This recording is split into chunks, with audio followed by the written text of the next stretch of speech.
आज हम बनाने जा रहे हैं बचे हुए चावल के क्रिस्पी पकौड़े। तो उसके लिए हमने 1 कप बचे हुए चावल लिए हैं, ये एक बोल में डालेंगे। चावल कैसे भी हों, बॉयल्ड हों, फ्राइड हों, कैसे भी उसके पकौड़े बहुत अच्छे बनते हैं। ये हमने 4 टेबलस्पून बेसन लिया है, ये भी इसमें ऐड करेंगे।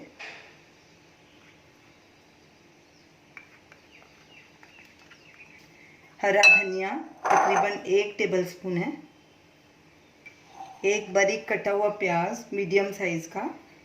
Ginger garlic paste 1 teaspoon. 1 से 2 बारीक कटी हुई हरी मिर्च, आप अपने हिसाब से डाल सकते हैं, तीखा खाते हैं तो ज़्यादा डाल लें। अजवाइन 1/2 टीस्पून। मीठा सोडा 1/4 टीस्पून। नमक स्वाद अनुसार या 1/2 टीस्पून।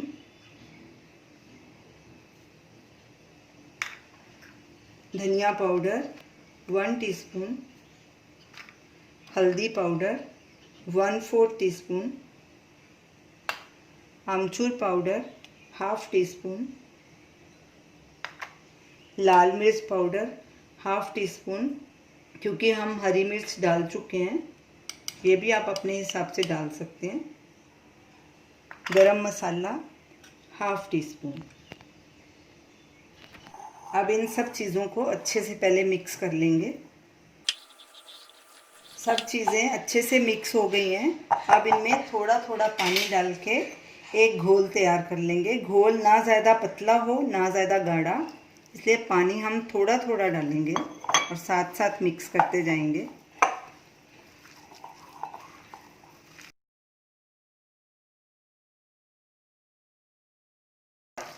इसको थोड़ा सा फेंट लेंगे 1-2 मिनट के लिए।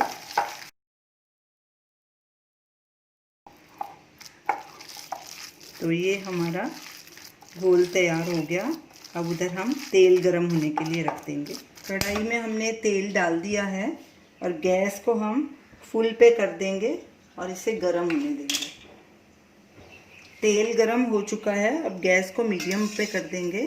तेल को थोड़ा सा हिला लेंगे और अब इसमें पकौड़े का बैटर डालेंगे।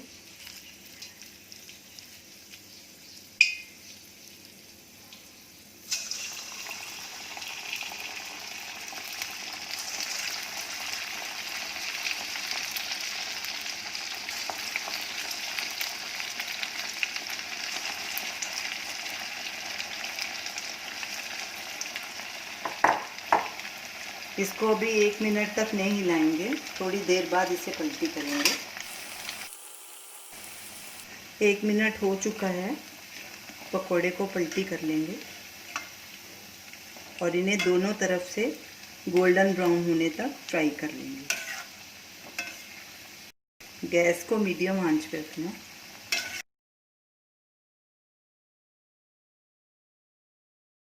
पकौड़े सब तरफ से गोल्डन ब्राउन हो चुके हैं। अब इन्हें हम बाहर निकालेंगे और एक प्लेट में ट्रांसफ़र कर देंगे। ऐसे साइड में करके इसका एक्स्ट्रा ऑयल निकाल लेंगे।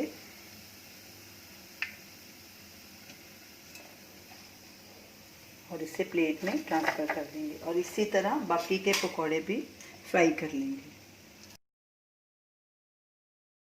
सारे पकौड़े हमारे फ्राई हो चुके हैं। ये देखिए कितना अच्छा इनका कलर आया है, अंदर से भी पूरी तरह से पक चुके हैं। इन्हें हमने मीडियम गैस पे पकाया है। अगर फुल करते तो अंदर से कच्चे रह जाते और ऊपर से पक जाते, तो इसको मीडियम पे ही फ्राई करना है। अब इन्हें हम सर्व करेंगे। तो ये रही हमारी आज की रेसिपी, बचे हुए चावल के क्रिस्पी पकौड़े। इस तरह से हमारे बचे हुए चावल भी यूज़ हो गए और एक नई डिश भी बन गई। इसे हमने पुदीने की चटनी और सॉस के साथ सर्व किया है। ये दोनों चटनियाँ होममेड हैं, इनका वीडियो लिंक आप ऊपर स्क्रीन पे देख सकते हैं। तो इसे आप गर्मा गर्म चाय के साथ परोसिए। इसे ज़रूर ट्राई कीजिए और हमें अपना फीडबैक दीजिए और हमें बताइए कि आपको ये हमारी रेसिपी कैसी लगी। हमारे वीडियो को शेयर कीजिए, हमारे चैनल को सब्सक्राइब कीजिए। Thanks for watching.